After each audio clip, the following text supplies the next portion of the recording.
అచ్చమామ వివాహం జరిగింది.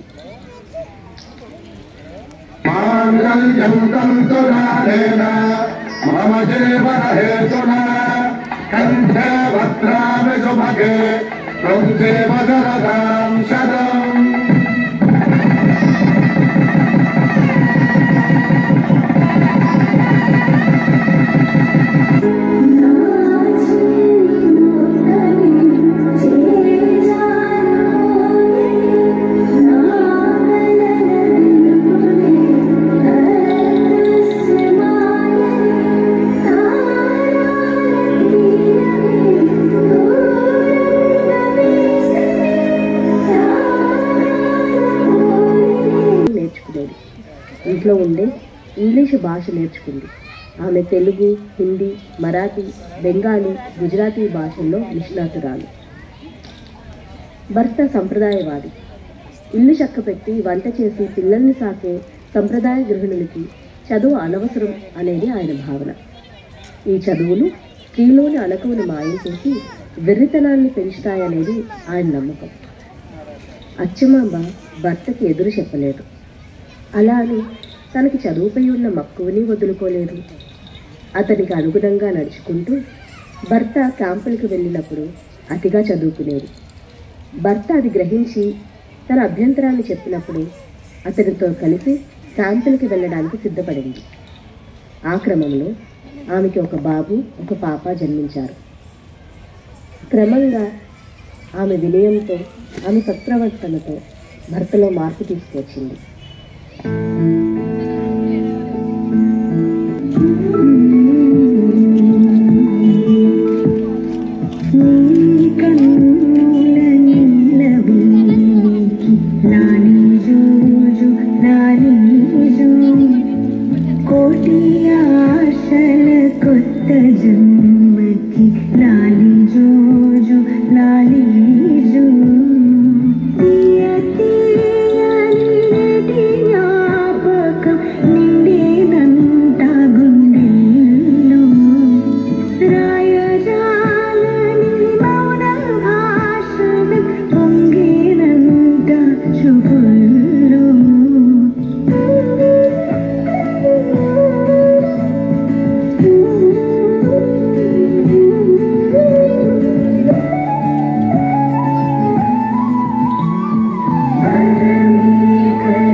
అది తెలుగు రాష్ట్రాలు వచ్చిన సమయం.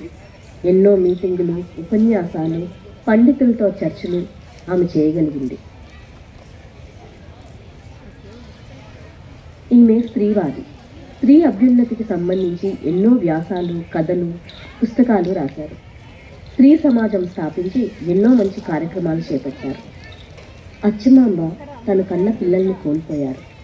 నువ్వే ఇచ్చిన విదే దూరమై ఓడై మిగిలై తల్లి పరమేశ,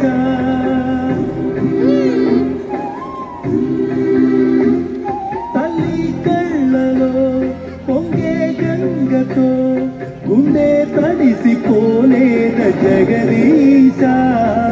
ఇటువంటి తల్లి నీకుంటే ఈశా, తెలిసేది నీకు ఈ తల్లి ఘోష. నీ కన్ను అది చూడదా, ఈ కంటి తడియారదా,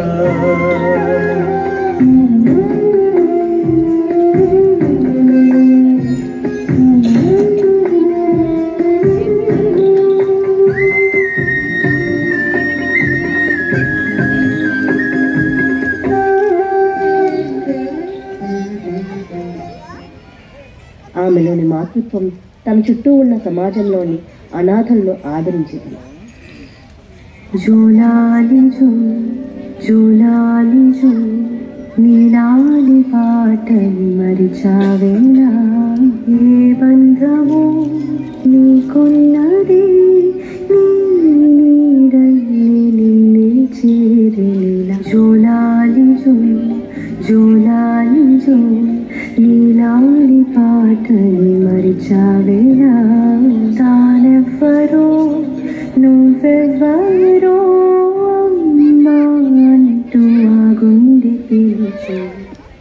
ఆమె సేవాగుణం అత్యున్నతం. ఆహార పంపిణీ, పేద కన్యల వివాహాలు, నిత్యం 5 పిల్లలకి చదువు చదివించడం, ఇలా ఎన్నో కార్యక్రమాలు చేసేవారు. తను మరణించే ముందు వారం ఒక ప్లేగు వ్యాధి సోకిన గర్భిణీ స్త్రీకి తానే దగ్గరుండి ప్రసవం చేసింది. అచ్చమామ మరణం ఎంతోమంది అనాథుల గుండెల్లో శోకం నింపింది. ఈ నిస్వార్థ సేవకురాల్ని మాతృత్వానికి నిర్వచనముగా కొనియాడి ముందు తరాలకి ఆమె గాథను తెలియచేయటంలో మేము ధన్యులమయ్యాము.